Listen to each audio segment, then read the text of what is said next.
अस्सलामुअलैकुम। उम्मीद है त तव्हां सभु ख़ुशि हूंदा। मुंहिंजा प्यारा दोस्तो, अल्हम्दुलिल्लाह मूं लेट में 68 स्कोर खणी पास थियो आहियां। मेंटोर्स लॉ अकेडमी सदर अबू काका बेकरी। मां तव्हां दोस्तनि खे बि इहा गुज़ारिश कंदुसि त जेको दोस्त लॉ में वञण जो शौक़ु रखे थो सो तव्हां जल्द खां जल्द तयारी करे। जेको बि अप्रैल जी टेस्ट में निकिरी वञे थो त उहो 2024 जी बेंच में वेही सघे थो, अदरवाइज़ न।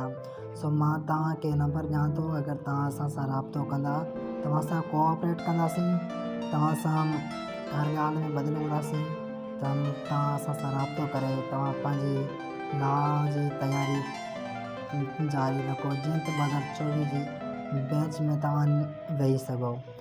हीअ लास्ट जेका टेस्ट थी रही आहे 2024 जेका अप्रैल में, उन में उहो टेस्ट जेको कढे वियो उहो 2024 में वेंदो।